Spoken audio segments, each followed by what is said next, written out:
लापता हुए दो मैतेई युवक अविनाश और एंथनी का अब तक कोई सुराग नहीं। कमेटी ऑन ट्राइबल यूनिटी द्वारा आयोजित 48 घंटे का पूर्ण शटडाउन का दूसरा दिन। नेशनल हाईवे 2 पर बंद का असर, बाजार बंद और सड़कों से वाहन गायब रहे। मणिपुर में सरकार की कथित शैक्षणिक लापरवाही को लेकर आदिवासी छात्रों ने निकाली रैली। मणिपुर एफआईआर पुस्तक का विमोचन के दौरान केरल के सीएम ने पीएम मोदी पर बोला हमला। कहा पीएम मोदी को मणिपुर हिंसा के बारे में एक शब्द बोलने में भी 80 दिन लग गए।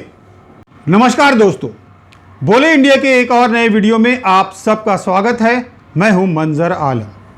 सभी दर्शकों को दिवाली की शुभकामनाएं।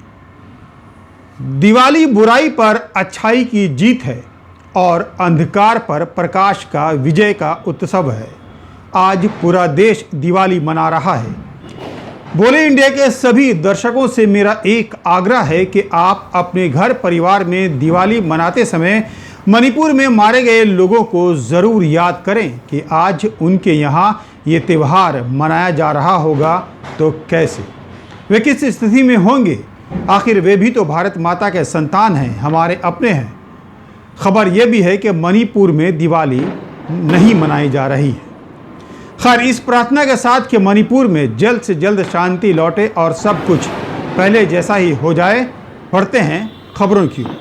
दो मैतेई युवक अविनाश और एंथनी के लापता हुए कई दिन बीत चुके हैं, लेकिन उनका अब तक कोई सुराग नहीं मिल पाया है।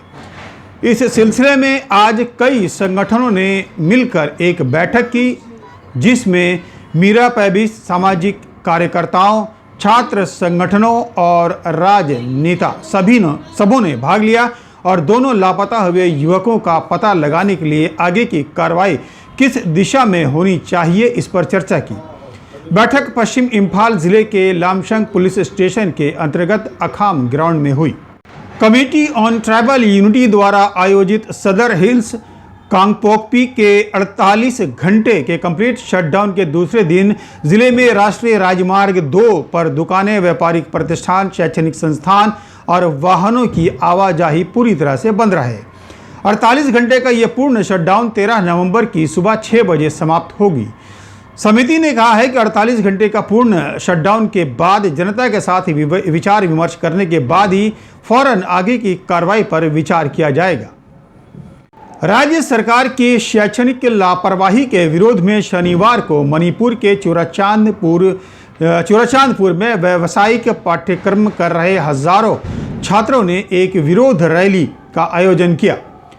ज्वाइंट स्टूडेंट्स बॉडी यानी JCB के बैनर तले यह रैली मणिपुर सरकार द्वारा कुकी-जो समुदाय के छात्रों के साथ भेदभाव के खिलाफ निकाली गई थी। रैली में जिले के विभिन्न निजी और सरकारी कॉलेजों और स्कूलों के हजारों छात्रों ने भाग लिया।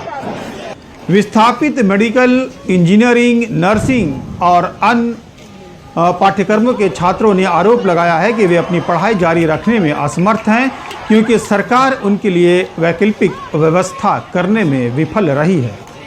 6 महीने से अधिक समय से चल रही जातीय हिंसा के कारण विस्थापित हुए छात्र सरकार से नज़दीकी राज्यों में वैकल्पिक व्यवस्था की मांग कर रहे हैं, ताकि वे अपनी पढ़ाई जारी रख सकें।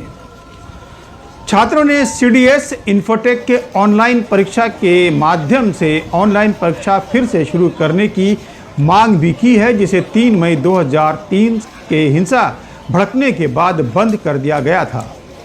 रैली में इस बात पर भी सरकार का ध्यान दिलाया गया है कि हिंसा में जिन के घर जल गए हैं, उनमें घर के सामग्री के अलावा दूसरे दस्तावेज जैसे एजुकेशनल सर्टिफिकेट्स, घर और जायदाद से संबंधित दस्तावेज और दूसरे प्रमाण पत्र भी जला दिए गए हैं, जिससे खासकर छात्रों को काफ़ी परेशानी का सामना करना पड़ रहा है। अगली खबर भी मणिपुर से संबंधित तो है, लेकिन केरल से आई है। केरल के मुख्यमंत्री पिनराई विजयन ने मणिपुर को लेकर केंद्र सरकार पर निशाना साधते हुए कहा है कि मणिपुर में हुई हिंसा पर एक शब्द बोलने में प्रधानमंत्री नरेंद्र मोदी को 80 दिन लग गए। विजयन ने दिल्ली के एक पत्रकार द्वारा लिखी गई पुस्तक मणिपुर FIR का विमोचन करते हुए कहा कि केंद्रीय मंत्रियों ने इस साल मई में मणिपुर में भड़की हिंसा के बाद कम से कम 3 महीने तक पूर्वोत्तर के मणिपुर का दौरा नहीं किया। उन्होंने कहा है कि हिंसा भड़कने के तुरंत बाद वरिष्ठ विपक्षी नेताओं ने राज्य का दौरा किया, लेकिन न तो प्रधानमंत्री ने और न ही मंत्रियों ने इस विषय पर ध्यान दिया है। विजयन ने नेशनल मीडिया को भी आड़े हाथों लेते हुए कहा है कि मणिपुर पिछले 6 महीने से हिंसाग्रस्त है। कुछ मीडिया संस्थान चंद घंटों में इस्राइल पहुंच गए, लेकिन उन्होंने अब तक मणिपुर में स्थिति को कवर नहीं किया है। इससे प्रमुख मीडिया संस्थानों की प्राथमिकताएं और वे किसके हितों से जुड़े हुए हो सकते हैं, ये स्पष्ट हो जाता है। दोस्तों, आज त्यौहार का दिन है, इसलिए आपका अधिक समय नहीं लेते हुए आज का वीडियो यहीं ख़त्म करते हैं। अगर वीडियो पसंद आया हो तो इसे लाइक कीजिए, कमेंट कीजिए और अधिक से अधिक शेयर कीजिए। अगर अभी तक चैनल को सब्सक्राइब नहीं किए तो फ़ौरन सब्सक्राइब कर लीजिए और लाल बटन ज़रूर दबाइएगा ताकि मेरे हर आने वाले वीडियो की सूचना सबसे पहले आपको मिल जाए। हमारा ये चैनल फेसबुक और यूट्यूब दोनों जगहों पर उपलब्ध है। आप अपने पसंद और सुविधा के अनुसार कहीं भी इस चैनल को सब्सक्राइब कर सकते हैं और फॉलो भी कर सकते हैं।